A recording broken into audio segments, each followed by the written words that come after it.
Did you know that having weak boundaries is actually linked to self-worth or self-love? But it is actually a byproduct, and both are actually a byproduct of one main core wound in most of my clients. Now, when we look at things that people have with low boundaries, there's also a few other behaviors or characteristics or traits, patterns, those kind of things that these people will commonly have.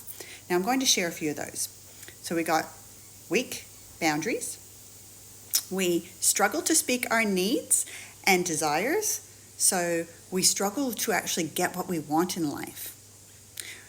We, of course, have that low self-worth.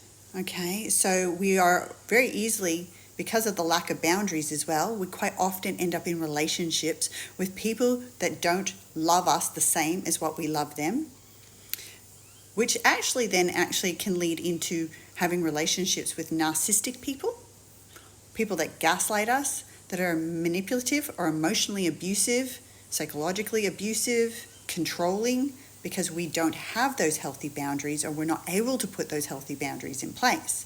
But again, these are just byproducts of one main wound. We also feel a lot more disappointment.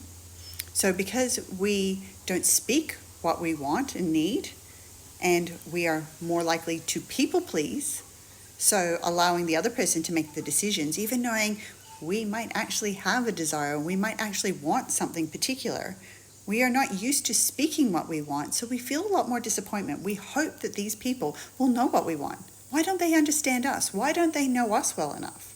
Yet we're not showing up as we're supposed to. We're not being in our true energy. We're not telling them what we want.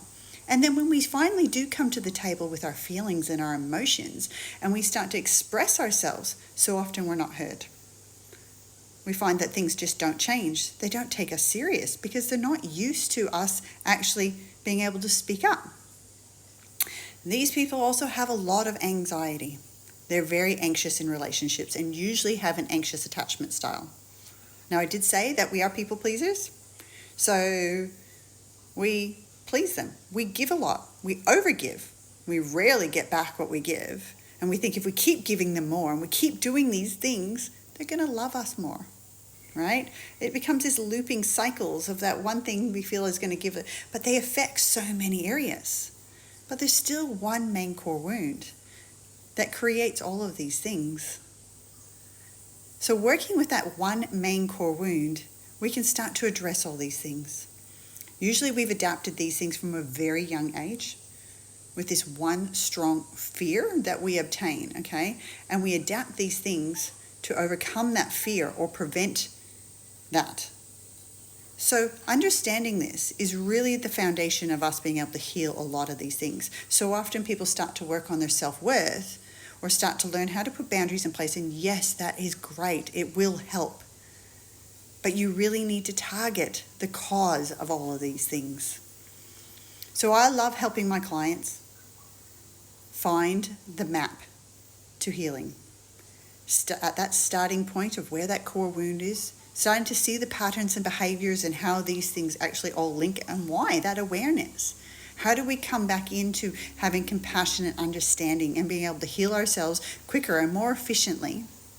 How do we actually change things without creating more pain and more angst and more judgment, where we strip away more of our self-worth because we all of a sudden start to see all these things that we actually do? And that, again, then stops us from healing further.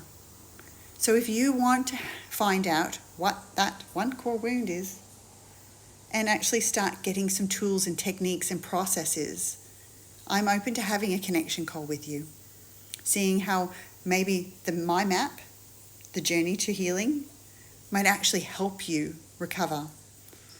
I know that after some pretty unhealthy relationships, and then going through abuse and realizing how much I was a people pleaser once upon a time, how I wanted to heal this relationship with me, and how important it was to have coaches that understood this. I've done a lot of studies and a lot of work, and I work with hundreds of people all the time. So I'm opening up a beautiful program which is going to be affordable for most people. And it's going to be that map to helping you create that better relationship with self, to being able to overcome these things, especially after something like a severe event, like a separation from a long-term relationship, or where we have acknowledged that we've been in these abusive relationships, that we struggle with our self-worth. If this sounds appealing to you and there's no obligations in this connection call, it literally is. Let's just have a chat. Let's just see if this aligns to you, because it has helped so many people and I want it to get out there and help more. So I would even love to see if people can comment below and see how many people actually know what this core wound could be. Anyway, love and light from Kelly. I'm energetically inspired. Bye. And remember to follow me. Like, follow me, share. Of course, that always helps to get it out to more people. I'm terrible at telling people to follow me. If you like me, you will. All right, guys. Bye.